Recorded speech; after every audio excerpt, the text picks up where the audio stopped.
দিও দিও এই যে ভাতটা ঠিক করতে আমাকে দেখো একটু।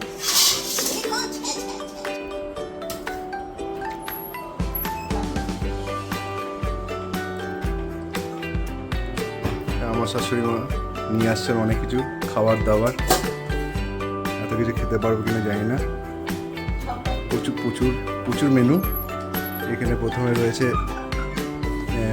পনির, তারপর রয়েছে কি একটা বুঝতে পারছি না, বড় আলু পোস্ত, পাবদা, খাসির মাংস, পমফ্রেট,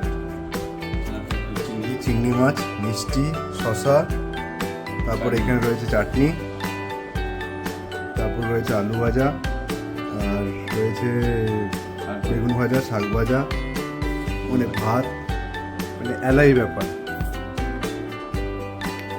জামাই ষষ্ঠী স্পেশাল, জানি না কতটা কিছু খেতে পারবো।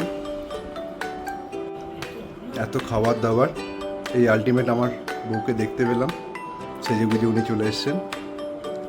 দেখুন উনি এখন বসবেন, ওনার থালাটা কোনটা, এখানে বাপি, মা, আমি আর আমার বউ একসাথে খেতে বসেছি, জামাই ষষ্ঠী স্পেশাল।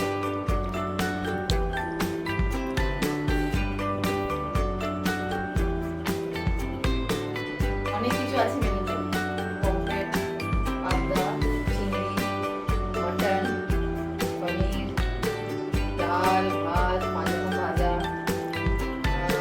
পোস্ত বড়া, ডালের পোস্ত বড়া, চাটনি, মিষ্টি, শুধু আমটা এখন আছে, দই, তার স্যালাড।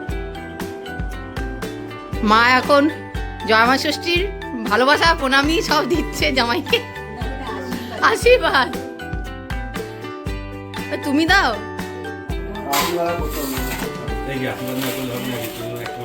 নাও দাও মাকে, এগুলো আবার জামাইয়ের তরফ থেকে গিফট।